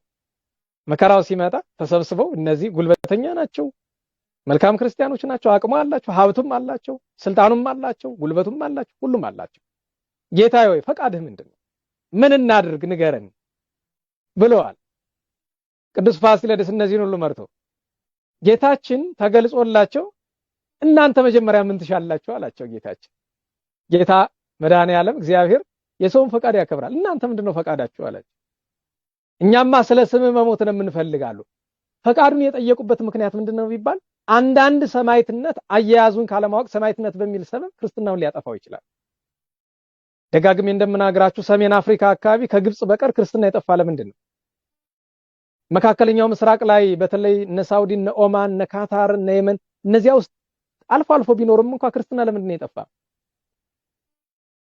ምስራቁ ዓለም ላይ ለምንድን ነው ክርስትና የጠፋው? ደቡብ ኤዥያ ላይ፣ ደቡብ ምዕራብ ኤዥያ ላይ፣ ቻይና ውስጥ ክርስትና እንዴት የጠፋ ይመስላችኋል?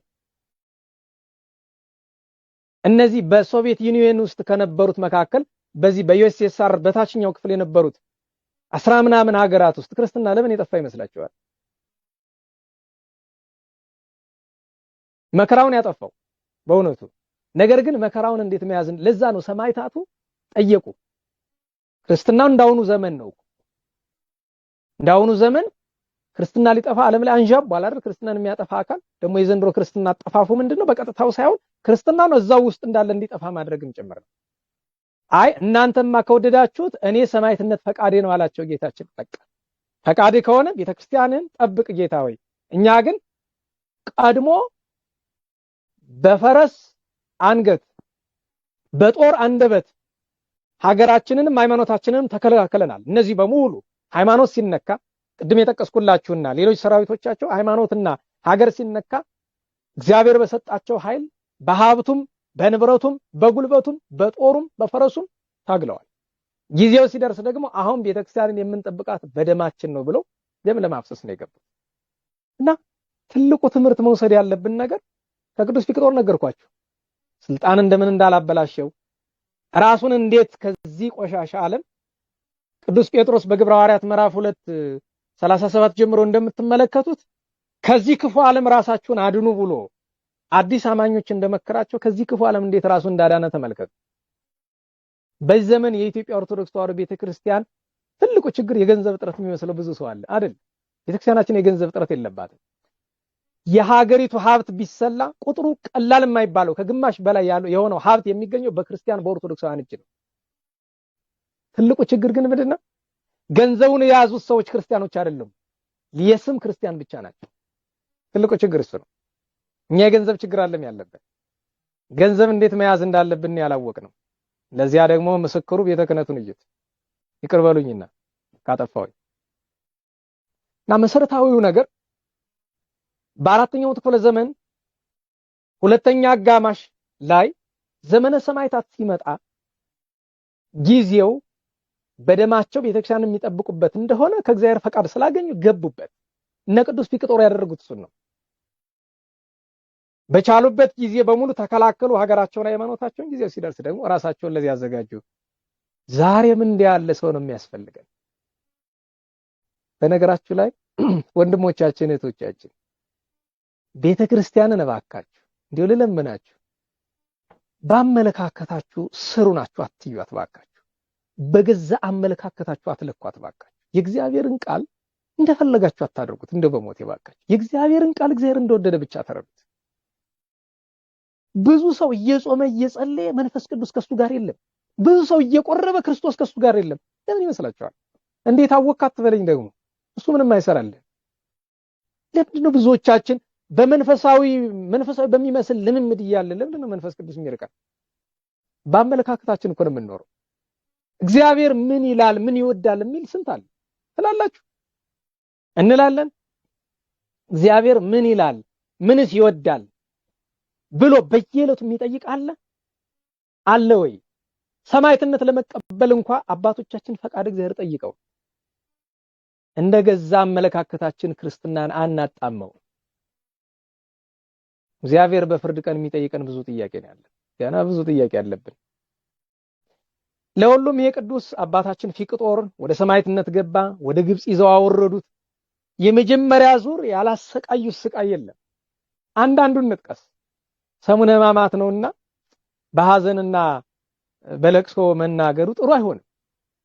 ግን ግፋ ሰማዕታትን ሞተው ለእግዚአብሔርን መናገር ግድ ይሆንብናል። ዝም ብለን እንናገረው። ካደረጉት ነገሮች መካከል አንደኛው ቆዳውን መግፈፍ ነው።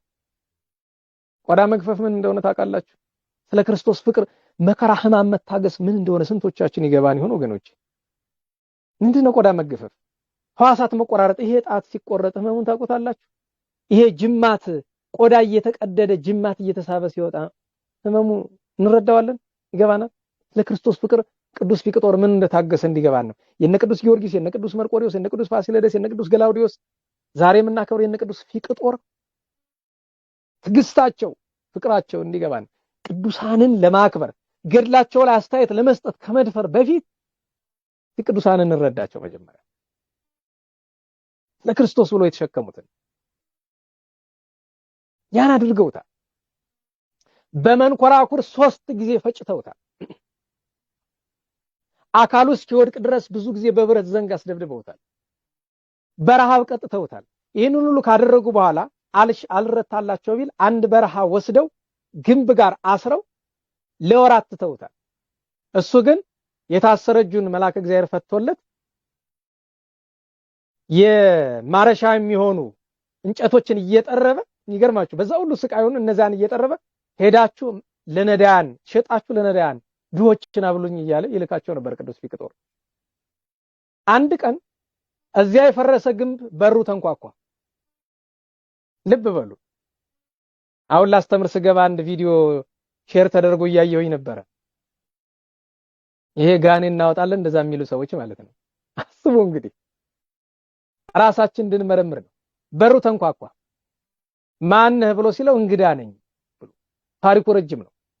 የሚገርማችሁ ግን መልካም መስሎ ያንን የሚያክል ታላቅ ሰማዕት ሊያስተው የነበረ በቁሙ ራሱ ጸላይ ሰናያት ሰይጣን ነበር። ቅዱስ ፊቅጦር ግን የእውነት መንፈሳዊ ሰው ነውና አሸነፈው። እንደገና በሌላ ቀን ሌላ አንድ እንግዳ መጣ። ያ እንግዳ አንኳኩቶ ከገባ በኋላ ቅዱስ ፊቅጦር ተጠራጠረና እንግዳውን ወንድሜ ያለው፣ አቤት፣ ተነስት እስኪ አብረን እንጸልይ አለው። እሺ አለና አብሮት ተነስተው ሲጸልዩ ቅዱስ ፊቅጦር ደንግጦ ድፍት አለ። ለምን? ምልክት ከእጁ ከእግሩ አየ። ያን እንግዳ መጥቶ ያነጋገረው ደግሞ አያችሁ፣ ዲያብሎስን ድል ሲነሳ ቀጥሎ ማን መጣ? መድኃኔ ዓለም። ማን በመጣበት መንገድ ጠላት እንግዳ መስሎ ሊያስተው ነበራል። ጌታ ደግሞ እንግዳ መስሎ መጥቶ ተነጋገረው። ቃል ኪዳን በዚያው ሰጠው። 3 አክሊል እንደሚያወርድለት ነገረው። ከዚያ ሌላ መኮንን መጥቶ የሚያረገው ነገር ቢያጣ ከማስፈጨቱ፣ ከማስገፈፉ፣ ከማስገረፉ ከዚያ ሁሉ ስቃይ በላይ ምን አደረገው? ለ72 ሰዓት ዘቅዝቆ ሰቅሎ አስደብድቦታል። ደም በአፍንጫው ሰውነቱ በሙሉ ወጥቶ እስኪያልቅ ድረስ ማለት። ቅዱስ ፊቅጦር ይህን ሁሉ መከራ ተቀበለ። በዚህ መካከል ሊቀ መላእክት እንግዲህ ሚካኤል፣ ገብርኤል፣ ሩፋኤልና ሱሪያል 4ቱ ሊቃነ መላእክት ይራዱት ነበር እና ቅዱስ ሱሪያል ወርዶ ወደ ገነት ወስዶ ክብሩን አሳየው። ቃል ኪዳን ሲሰጠው ጌታችን ምኖታል? ስምህን የጠራ በሙሉ መታሰቢያን ያደረገ ዝክርን የዘከረ አቅም ቢያቅተው እንኳ የልጁን ስም በስምህ የጠራውን ሰው እባርክልሃለሁ፣ እምርልሃለሁ ብሎ ቃል ኪዳን ሰጥቶታል።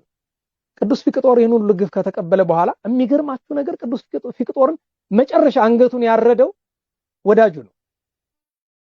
ይሄን ታሪክ አንድ አርኬ በመጥቀስ ልንገራችሁ። ከሥርዓተ ማሕሌት ውስጥ አንደኛው እንዲህ ይላል። ዘቴዎድሮስ ቅንዋተ የአንጾኪያ ሰማዕታትን ክብር ተናግሮ ልመና የሚያቀርብ ነው። ዘቴዎድሮስ ቅንዋተ በ153 ችንካር የተቸነከረ የቴዎድሮስን ችንካር አስብ። ወዘገላውዲዮስ ርግዘተ በጥቁር ጦር ጎኑን የተወጋ ገላውዲዮስንም አስብ። ዘፊቅጦር ወዘፋሲለደስ ከመ እንተ ፈረስ ተለጉሞተ። ይሄንን ነው እንግዲህ ቅዱስ ፊቅጦርና ፋሲለደስን ከአንጾኪያ ግብጽ ሲያወርዷቸው እንደ ፈረስ አፋቸውን ለጉመው ነበር። ለእግዚአብሔር ፍቅር ተለጉመዋል። የሚገርማችሁ አፉን ለጉሞ ይዞት የወረደው ሰው ወዳጁ ነው። ነገር ግን ወዶ አይደለም። ክርስቲያን ነው በልቡ። የሚገርማችሁ በወቅቱ አባ ኖባ ወይም ኖዳና ሶሲማ የሚባሉ የቅዱስ ፊቅጦር ወዳጆች ነበሩ።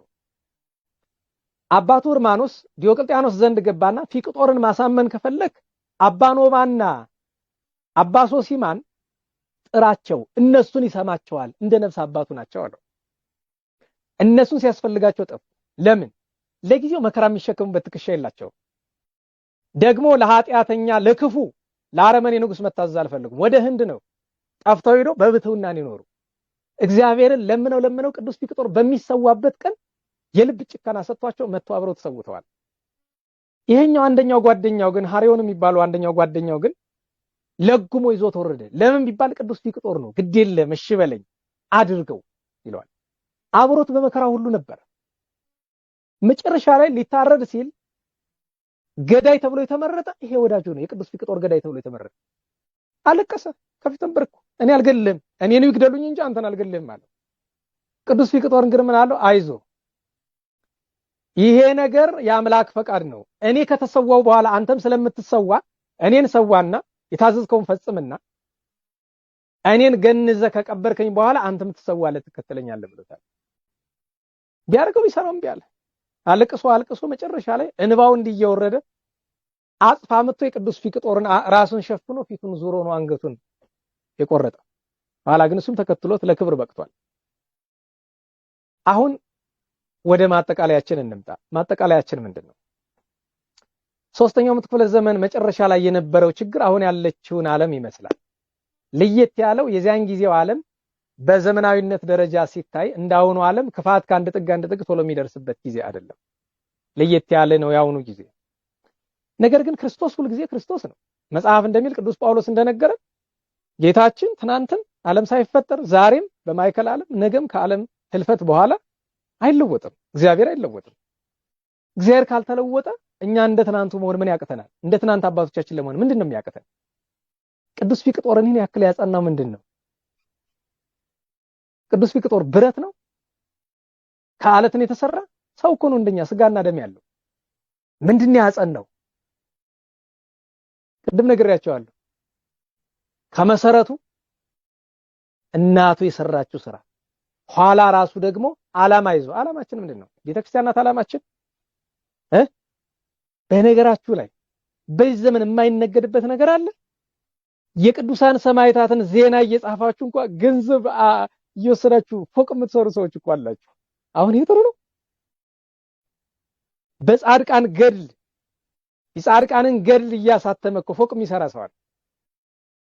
የእግዚአብሔር ቃል ሰብኮ በሰበከው የእግዚአብሔር ቃል እኮ ሀብታም የሆነ ሰው አለ። የገንዘብ ሀብታም የሆነ ሰው ድሃ እያለቀሰ እሱ ሲዝናና ሲንፈላሰስ የሚሆን። ይሄ እንደ ቅዱስ ፊቅጦር አይደለም እንጃ፣ ከባድ ነው። ስለዚህ ክርስትና ከክርስቶስ ከመድኃኒታችን ከሃይማኖታችን ከቤተክርስቲያናችን ከሰማያዊት ርስት ከእግዚአብሔር የሚበልጥ ነገር እንደሌለ ማመን ነው። ማመን ሲባል በከንፈር አይደለም፣ በተግባር ነው። በተግባር ነው። እንደ ቅዱስ ፊቅጦር ድሃ እያበሉ ጦም ማደር ነው። እንደ ቅዱስ ፊቅጦር በስልጣን ላይ ሆኖ እንደ ተራሶ ማሰብ ነው። እንደ ቅዱስ ፊቅጦር ለታሰሩ ማዘን ነው። እንደ ቅዱስ ፊቅጦር ለድሃ መራራት ነው። ከዚያ የሚያደርሰው እሱ ነው። ቅዱስ ፊቅጦርን ያስጨከነው ከክርስቶስ የሚበልጥ ነገር ስለሌለው ነው። እና ዛሬ ቤተክርስቲያን ለነገ ትውልድ እግዚአብሔር ፈቅደው ነገ የሚባል ትውልድ ካለ ለነገው ትውልድ እንድትቆይ ከፈለግን ብንነቃ ጥሩ ነበረ። ሃይማኖት ቤተክርስቲያን ከዚህ በላይ ባይጎዱ ጥሩ ነው። ብንነቃ ደስ ይለኛል። ሁሉም ቻናል አለው፣ ሁሉም ሰባኪ ነው፣ ሁሉ ዘማሪ ነው፣ ሁሉ የራሱ መነጽር አለው። በሞቴ እባካችሁ ቤተክርስቲያንን በመነጽር አንያት፣ በመጽሐፉ ብቻ እንያት፣ በእግዚአብሔር አይን እግዚአብሔር በፈቀደው መንገድ ብቻ እንያት። ሁሉ በናሱ መነጽር እያያት ነው። ህጉን እንደፈለገው ስርዓቱን እንደፈለገው አናጣመው ባካችሁ። እንግዲህ እግዚአብሔር አምላካችን የቅዱስ ፊቅጦርን በረከት ያሳድርብን። በዚህ ዕለት አብራው የተሰዋችው ለሁለት የሰነጠቋት ቅድስት እስጢፋና፣ ይህንን ቅዱስ ያሳደገች ቅድስት ማረታ፣ በኋላም ስጋውን ከግብጽ ለማምጣት ብላ ያን ሁሉ ስቃይ የተቀበለች እናቱ ናት። ሌላኛው አቡነ ሐራ ድንግል ሲያርፉ ከጎናቸው የነበረች ታላቂቱ ጻድቅ እናታችን ቅድስት አመተ እግዚእ፣ ታላቁን የደብረ ሐራይ ክዋውን አቡነ ገብረ ናዝራዊን የወለደችው እናታችን ቅድስት ክርስቶስ ክብራ ገዳማዊት መናኝ ናት። አባ ኖባ ሶሲማ ዓመታዊ በዓላቸው። ታዲያ ማጠቃለያችን ምንድነው ካላችሁኝ፣ ቅድም እንዳልኳችሁ ሚያዝያ 27ን እናንሳ። ዛሬ ሀገራችን ከውርደት መልሳ ቀና ያለችበት ቀዳማዊ ኃይለ ሥላሴ የኢትዮጵያን ሰንደቅ ዓላማ የሰቀሉበት ቀን ነው። ይሄ ሀገርም ሃይማኖትም ነው። ታስታውሱ ከሆነ በ1928 ሚያዝያ 27 ቀን የፋሽስቱ ሰራዊት አዲስ አበባን ሲይዝ የፖለቲካ ዓላማ ብቻ አይደለም የነበረው። ቫቲካን የነበረውት ፖፕ ፒዩስ 11ኛ ጦር ሰራዊቱን ምን ብለው እንደላኩት ታሪክ ያነበባችሁ ሰዎች ታውቁታላችሁ። የ5 ዓመት ወረራ የሃይማኖት እንደነበረ የምታውቁት እስከ 1 ሚሊዮን የሚደርስ ኦርቶዶክሳውያን ተገለዋል ይባላል። ከ3000 እስከ 5000 የሚደርሱ አብያተ ክርስቲያናት ተቃጥለዋል። ብዙ መነኮሳት፣ ብዙ ካህናት ታርደዋል። ግን አንድ ቁም ነገር ልንገራችሁ። በ5 ዓመት ወረራ ለኢትዮጵያ ለሀገርና ለቤተ ክርስቲያን ከባዱ ፈተናም እንደነበረ ታውቃላችሁ። ፋሽስት አይደለም፣ የጣሊያን ሰራዊት አይደለም። ከባዱ ፈተና ማን እንደሆነ ታውቃላችሁ? ባንዳው። በተለይ ቤተ ክህነት የነበረው ባንዳ ካለ ሀገር መቼም አይቀናት። ባንዳ መኖር አይደለም ችግሩ፣ ባንዳ እንዳለ እያወቀ ለመኖር ሲል ተለጣፊ ባንዳ የሚሆን ደግሞ ግድ ይልሻል። ባንዳውን እያየ ቤተክርስቲያን ውስጥም ሀገር ውስጥም ባንዳውን እያየ ምንም ችግር የለውም ብለህ ካልክ አንተም ተለጣፊው ባንዳ። ቀዳማዊ ኃይለ ሥላሴ ከተመለሱ በኋላ እኒያን የሚያክል ትልቅ መሪ ባንዳን ማራቅ ስላልቻሉ መጀመሪያ በእንግሊዝ መንግስት፣ በኋላም እስከ 1953 ከዛ በ1953 የተፈጠረውን የታህሳስ ነገር ታውቃላችሁ። ያ ሁሉ ነገር እኒያን ታላቅ ንጉሠ ነገሥት ገዝግዞ አልገባቸውም እንጂ መጀመሪያ 1928 ላይ ያን ፈተና ያመጣውን ነገር ንጉሱ የተረዱት አልመሰለኝም። ከይቅርታ ጋር እሳቸውን የምናገርበት ምንም አቅም የለኝም። በጣም ታላቅ ሰው ናቸው። ግን ለኛ ትምህርት እንዲሆን ነው እንጂ እኔ እንደኔ ባለ ተራ ሰው አፍ ተከፍቶ የሚጠሩ ሰው አይደሉም። ቀዳማዊ ኃይለ ሥላሴ ግርማዊ ቀዳማዊ ኃይለ ሥላሴ እንደኔ ባለ ተራ ሰው። ግን እኔ ማዳላት አልወድም። በጣም አክባሪያቸው ስለሆንኩኝ ልተው አልችልም። የ1928 ችግር የመጣ በእሳቸው ክፍተት ነው። አሁን የታሪክ ጊዜያችን ስላልሆነ ዝርዝር ውስጥ አንገባም። ግን ከ5 ዓመት በኋላ ተመልሰው ሲመጡ ሌላ ችግር ጨመሩበት እንጂ የተማሩበት አልመሰለኝም። ኢትዮጵያን ዛሬ ወደምናውቀው መከራ እንድትገባ ቀዳዳው የተከፈተው ይዛን ጊዜ ነው። ወደማትመለስበት ነገር ሊቃውንት አለቃ እያሉ የታመሩ በኋላም ቢሆን እንኳን ነገራቸው ነበር። ይተው ጃንሆይ ጥሩ አይደለም ብለዋቸው ነበር በአንዳንድ ነገሮች ላይ እና ንጉሱ ተገዝግዘው ከ30 ዓመት በኋላ በ66 ወደቁ። እሳቸው ብቻ ሳይሆን አገሪቱንም ይዘዋት ሞቱ። አብረው እሳቸውም ተገደሉ፣ አገሪቱንም ገደሏት። አዝናለሁ እንዳልኳችሁ እንዲህ ያለ ትችት ባላቀርብ ጥሩ ነበር። እና ዛሬ የድል ቀን ነው፣ የአርበኞች አባቶቻችን ቀን ነው። በተለይ በወንድነት በቆራጥነት ታግለው ነገር ግን በሽልማት ፈንታ በሞት የተቀጡ የነበላይ ዘለቀ ለሀገር ታግለው ምንም በክብር ተከብረው ወደ 19 ዓመት በስልጣን ቢኖሩም እንኳን በ1953 መንግስት በገለበጡ ሰዎች የተገደሉት ቆራጡ ጀግናው ራስ አበበ አረጋይ፣ በጎንደር ዙሪያ የነበሩት ገናናው ጀግና ራስ አሞራው ውብነህ ተሰማ ከዚያ በኋላ እንዴት እንደተገፉ ታውቃላችሁ።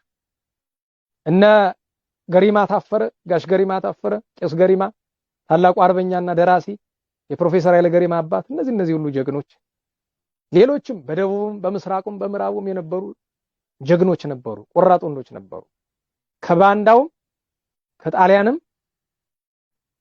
ተዋግተው ታግለው ደም አፈሰው በማይመጣጠን ሰራዊትና በማይመጣጠን ጉልበት በማይመጣጠን ጦር መሳሪያ ድል አድርገው ነው ዛሬ የድል ቀን የሰጡን። እና አርበኞችን ካላከበርን አርበኛ መፍጠር አንችልም።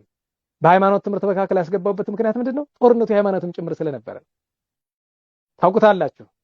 የሀገሪቱን ህዝብ በጎሳ ከፋፍሎ ዛሬ ያለው ቆሻሻ አዘቅት ውስጥ የከተተው ጣሊያን ነው። ክርስቲያንና ሙስሊሙን ለማጣላት፣ አማራ፣ ኦሮሞ፣ ትግሬ እያለ አማራና ኦርቶዶክስ የሚባል ጥሉ እያለ ይሰበክ የነበረበት በገሃድ የዛን ጊዜ አይደል የተጀመረ ገሃዱ ጦርነት አማራና ኦርቶዶክስ የሚባል ጠላት ተብሎ መሰበክ የተጀመረ እኮ በ5 ዓመት ወረራ ነው አይደል? ዛሬም እሱ ዘፈን ያለ አይደል? አገር የሰራን ህዝብ እና ሃይማኖት መጥላት የጀመረ ያዘ ጊዜ ምን በደለው ወደ ወገኔ ከሌሎች ጎሳዎች ወንድሞቹ ጋር ሆኖችን ሀገር በዋነኝነት የሰራ እኮ ይሄ ህዝብ ነው። የት ትደርሳለህ? ታሪክ ነው፣ ልትፈቀው አትችልም። ልታከብረው ነው የሚገባ። እኔ አማራ፣ ኦሮሞ፣ ትግሬ ብዬ ማለት አልፈልግም፣ ግን ነጥለህ ስትለው ግን ታሪክ ነውና ለምን እክደዋለሁ? ይህችን ሀገር ሰርታ ያኖረች በደሟ በትከሻዋ ተሸክማ ያኖረች ኦርቶዶክስ ቤተክርስቲያን ናት። ማክበር ባትችል እንኳን አፍክን ዝጋ። እምቢ ብትል ደግሞ ዛሬ ሰነፍ ትውልድ ኑሮ ነው ህዝቡና ሃይማኖቱ ላይ የሚጫወቱ ሰዎች ይበዙ አይደለም? ነገ እግዚአብሔር ሱሪ ታጠቀ ያመጣል። ያን ጊዜ መግቢያህን እንጃ። ዋናው ትልቁ ነገር ዛሬ በነጻነት በድል ቀን በአርበኞች በአባቶቻችን ቀን እንዲህ ያለውን አጭር መልእክት ማስተላለፍ ይገባል ብዬ ነው። እግዚአብሔር አምላካችን በ5 ዓመት ወረራ ደማቸው የፈሰሰ ወንዱም ሴቱም ትልቁም ትንሹም ሁሉንም ደማቸው የፈሰሰውን በሙሉ ደማቸውን የሰማዕታት ደም አድርጎ ለክብሩ ለመንግስቱ ያብቃልን። በአርበኝነት ኖረው በኋላ በ66ቱ መፈንቅለ መንግስት በ53ቱም በ66ቱም የተገደሉት በኋላም ንጉሠ ነገስቱ ቀዳማዊ ኃይለ ሥላሴ ተገለዋልና የእሳቸውንም የሌሎችንም ነፍስ ቸሩ መድኃኔዓለም ይማረልን፣ በቸርነቱ በረፍተ ገነት ያኖርልን። የሰማዕተ ቅዱስ ፊቅጦር በረከቱ የእመቤታችን ጣዕመ ፍቅሯ የቅዱሳንን በረከት ያሳደረብን። አጭር ማጠቃለያ ይህንን ሁሉ የተናገርኩትን ሁሉ ስናገር የተናገርኩበት ምክንያት አንድና አንድ ስለኛ ህይወት ስለ ሀገርና ስለ ቤተክርስቲያን ነው እንጂ በግል ማንንም ለመንካት አይደለምና ቅር የሚለው ሰው ካለ ከልቤ ይቅርታ ጠይቃለሁ። ማንንም ለመጉዳት አስቤ የምናገረው ነገር ስለሌለኝ ድጋሚ እንዲያዘ ባለ መልእክት ለመምጣት ደግሞ ገና ብዙ ጊዜ ስለሚወስድብኝ ነው ዛሬ ብዙ ነገሮችን የተናገርኩት። የእግዚአብሔር ቸርነቱ የእመቤታችን የቅድስት ድንግል ማርያም ጣዕመ ፍቅሯ የቅዱሳን ሁሉ በረከት ይደርብን፣ በቸር ያቆየን፣ ዘመኑን የሰላም የምህረት ያደርግልን። ስብሐት ለእግዚአብሔር ልዑል ወለወላዲቱ ድንግል ወለመስቀሉ ክቡር ጾሳይል አሜን።